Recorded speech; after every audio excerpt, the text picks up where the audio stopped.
কোন সান্ত্বনা দেওয়ার কিছু নয়। আমরা বলেছি আমরা এই গণহত্যা বলেন, এই মানবতা বিরোধী অপরাধ বলেন, এই সকল অপরাধের বিচার আমরা চাই।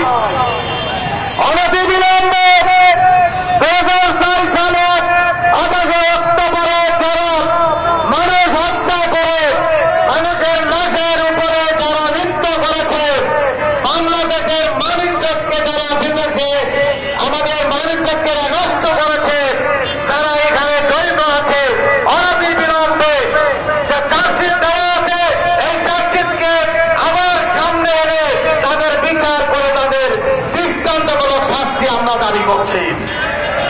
সম্মানিত ভাইরা, আমরা বলতে চাই তারা ক্ষমতায় আসার পরে যতগুলো অপরাধ করেছে এই অপরাধের বিচার কিন্তু বাংলাদেশের মানুষ দেখতে চায়।